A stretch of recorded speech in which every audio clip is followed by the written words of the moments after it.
जय हिंद साथियों, स्वागत है आप सभी का शाइन वाईटी क्लासेस में। हिंदी शॉर्ट हैंड की प्रैक्टिस डिक्टेशन 100 शब्द प्रति मिनट गति से डिक्टेशन 5 सेकंड में शुरू होगी।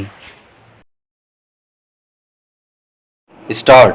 भारतीय जनजातियों का 19वीं सदी में किया गया वर्गीकरण आज भी उनसे संबंधित सामाजिक राजनैतिक नीतियों को आकार दे रहा है। स्टॉप।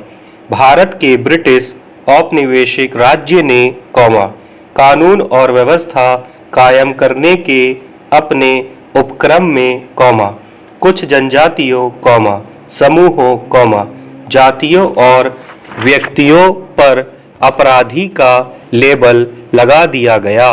स्टॉप। इसे औचित्यपूर्ण ठहराने के लिए कानून अपराध संबंधी आंकड़ों और तत्समय नवविकसित नस्लीय विज्ञान का सहारा लिया गया। स्टॉप। यहाँ तक कि इस कानून में जमींदारों तक को नहीं बख्शा गया था। स्टॉप। उन पर जिम्मेदारी डाल दी गई कि वो क्रिमिनल ट्राइब्स के लोगों को चिन्हित कर उनका रजिस्ट्रेशन करवाएं और उन्हें ढूंढकर भी निकाले। स्टॉप।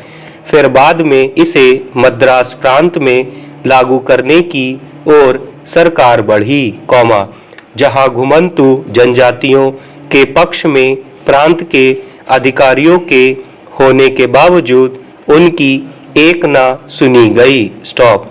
1876 में इसे बंगाल में लागू किया गया और उसके बाद इन जनजातियों को एक आपराधिक गैंग ही घोषित कर दिया गया। स्टॉप। असल में ब्रिटिश सरकार की दमनकारी आर्थिक नीतियों ने इन जनजातियों के व्यापार को भी ठप कर दिया था। स्टॉप। उनकी नमक वाली नीति से भी इन पर खासा दुष्प्रभाव पड़ा था। स्टॉप। 1911 में इस कानून को पुलिस कमीशन की रिपोर्ट के बाद और सख्त कर दिया गया, जिसमें सिफारिश की गई थी कि पुलिस को इन जनजातियों के खिलाफ सख्ती के लिए और शक्तियां दी जाएं। स्टॉप। प्रांतीय सरकारों को भी आपराधिक जनजाति अधिनियम के तहत किसी भी जनजाति को अपराधी घोषित करने की शक्ति दे दी गई। स्टॉप। इस कानून को लागू करने से पहले जिस ब्रिटिश अधिकारी टी.वी. स्टीफेंस ने पैरवी की थी, उसका तर्क भी काफी अजीब था। स्टॉप। उसका कहना था कि भारत में एक जाति के लोग सदियों से एक ही प्रकार के कारोबार करते आ रहे हैं, जैसे बुनाई, शिल्पकारी और लोहार वाले काम। स्टॉप। उसका कहना था कि इसी तरह से कुछ जनजातियां जरूर ऐसी हैं, जिनके लोग अपराध को ही अपना प्रोफेशन मानते हैं, क्योंकि उनके बाप दादा भी यही करते आ रहे थे। स्टॉप। अंग्रेजों का मानना था कि ये जनजाति समूहों के लोग भी सदियों से अपराध ही करते आ रहे हैं और आगे भी इनके वंशज गैरकानूनी कार्य ही करते रहेंगे। स्टॉप। इससे हुआ ये कि इन समुदायों में बच्चे का जन्म होते ही वो जन्मजात अपराधी हो जाता था, बिना कुछ किए ही। स्टॉप। लेकिन 20वीं शताब्दी आते आते अंग्रेजों ने सारी हदें पार कर दी। स्टॉप। बच्चों को उनके परिवार और माता पिता से दूर करके कहीं और बसाया जाने लगा। स्टॉप। इस बसावट को सुधार का नाम दिया गया। स्टॉप।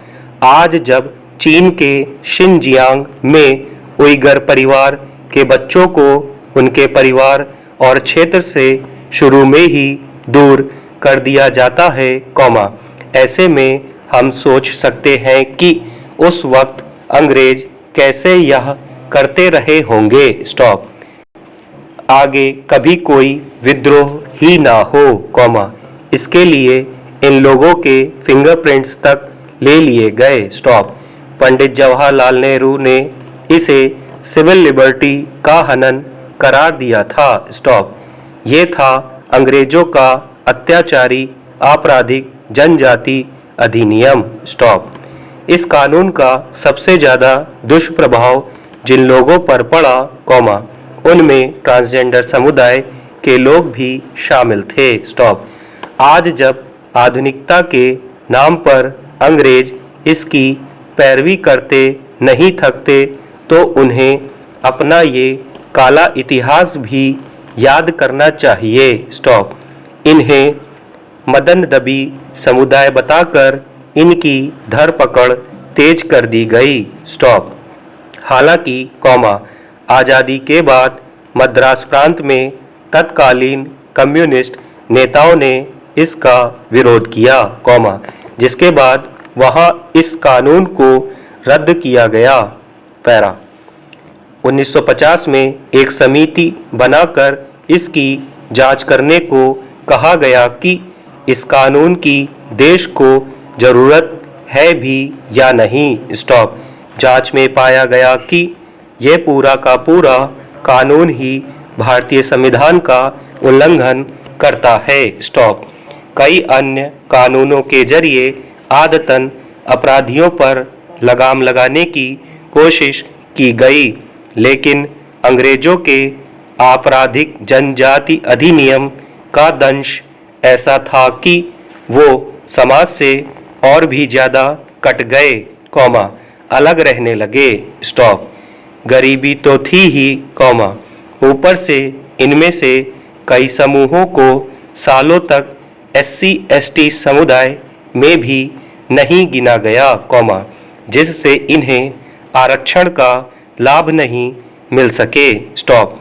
आज जिस जाति व्यवस्था या ब्राह्मणों को अन्य जातियों से भेदभाव के लिए दोष दिया जाता है, कॉमा, उन्हें समझना चाहिए कि यही वो कानून था, कॉमा, जो अंग्रेजों का था, कॉमा, और जिसने जाति समुदाय के आधार पर लोगों को जन्म से ही अपराधी घोषित करना शुरू कर दिया था। स्टॉप।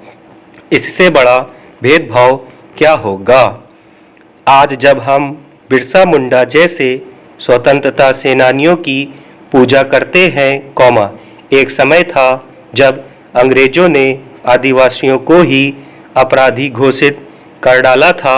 स्टॉप। यहाँ तक कि सिखों के कुछ समूहों को भी आपराधिक जनजाति की श्रेणी में डाल दिया गया था। स्टॉप। 1971 वाले कानून में प्रांतीय सरकारों को आज़ादी थी कि वो किसी भी जनजाति को गवर्नर जनरल से सिफारिश करके उसे आपराधिक समूह घोषित करवा दे। स्टॉप। प्रांतीय सरकारों से कहा गया कि वो इन जनजातीय समूहों के बारे में रिपोर्ट तैयार करके भेजने के क्रम में ये भी बताएं कि ये लोग अपना जीवन यापन कैसे करते हैं। स्टॉप।